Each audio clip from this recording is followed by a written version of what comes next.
Oh, must I speak? Yeah. So, my name is Brian Moody. I am the regional organizer for the National Union of Mine Workers, in short, NUM. So, I organize all workers in this region. I'm part of the National Union of Mine Workers of South Africa. And what do you think is going on here? You're here today for this action.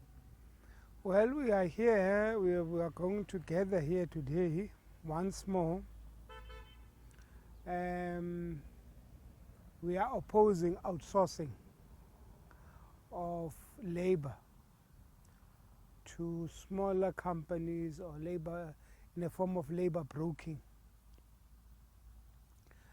Our people are being taken for atypical employment, and that results to bad working conditions.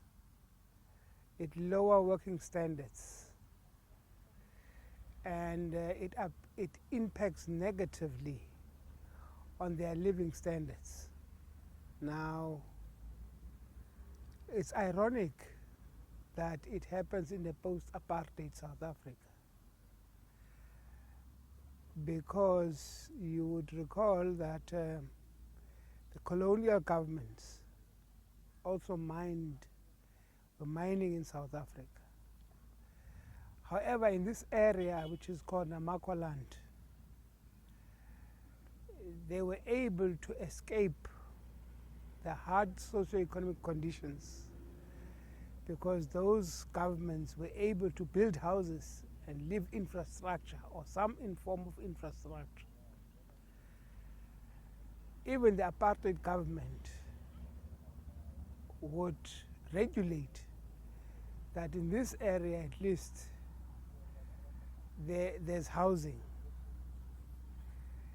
Now we are post-apartheid, about 30 years down the line, post-apartheid. And we find ourselves with employers who want to take us 30 years, even 100 years back.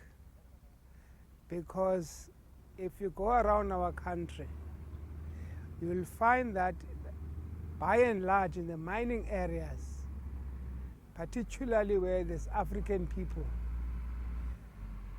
there was a neglect of socio-economic redress.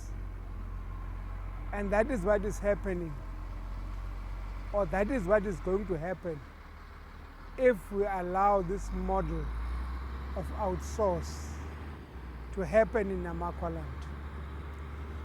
Because it wants to deprive South Africans of their rights and the development that they have gained access and enrolled those rights and reverse the gains that we have made over the last 31 years. So we are up in arms. We are up in arms. We are saying whoever wants to come and mine here, who claims that is an investor, can not only come and mine and forget about socio-economic redress of the people. That is problematic. If any other person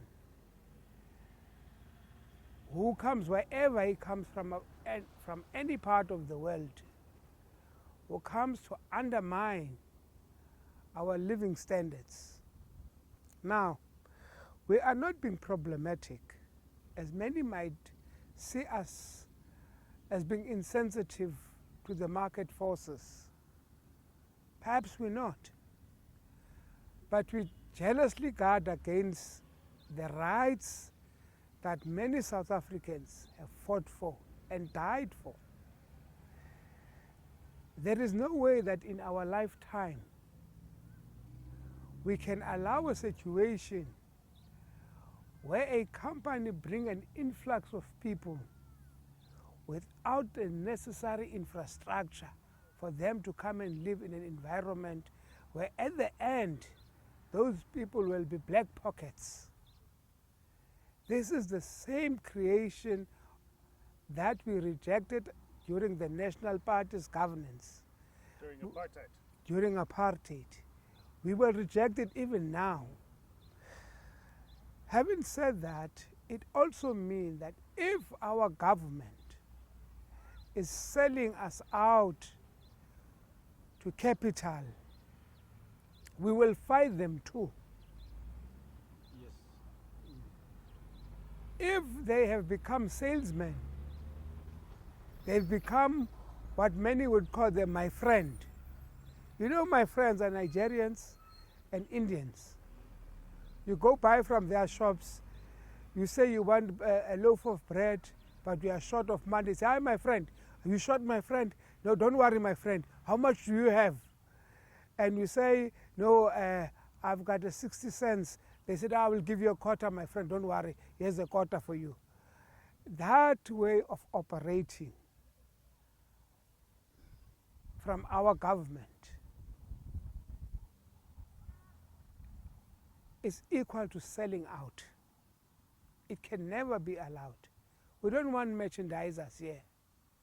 We don't want that. We want a government as promised, a government of the people that acts in the interest of the people.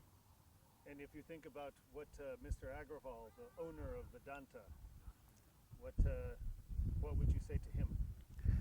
Well, we have been asking to meet with him. We have been requesting to have an engagement with Mr. Agrawal. However, we have not been successful to have that kind of engagement because we want to engage him. We want to make sure that he understands that we are not saying he must not come and mine in South Africa. However, we are saying there are terms and conditions from the people. We have to safeguard our resources. We have to safeguard our economy. We have to safeguard the interests and livelihoods of our people. The model that he is bringing to South Africa, particularly in this region, we have a problem with, as it's bringing poverty. And if we are not careful, it will bring extreme poverty. We want him to understand it's not just about, you see, it's not just about creating jobs. It's about creating decent employment for decent livelihoods. We want that distinction to be made very clear. If that is not understood, we want him to understand that. So that is the type of discussion that we want to have with him. Now, as the union, we are much more concerned of the economic heights of our country. We are saying so because we know that even the model that he wants to introduce has not favored his business. He might save a cent here and there, but at the long run, he's going to lose out. The labor costs is upon him. At the end, whether he gets small companies and have cheap labor, that cheap labor is still dependent upon him paying the amount of money that he pays. And he pays for the other capitalists who actually charge him extra because they have to make profits during that process. So we want to show him and explain to him that the model is not even conducive for his own business. So we are not naive in terms of how business is run globally.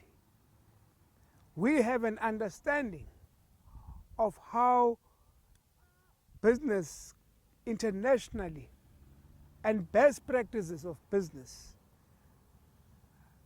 that are being undertaken globally. So, one-on-one with him. And that's why we have been praying to the company to say, give us an opportunity. Let's meet him, let's meet his board, so that we can have these discussions. Otherwise, you see, there's another problem. VZI is known for human rights violations in areas like India and other parts of the world.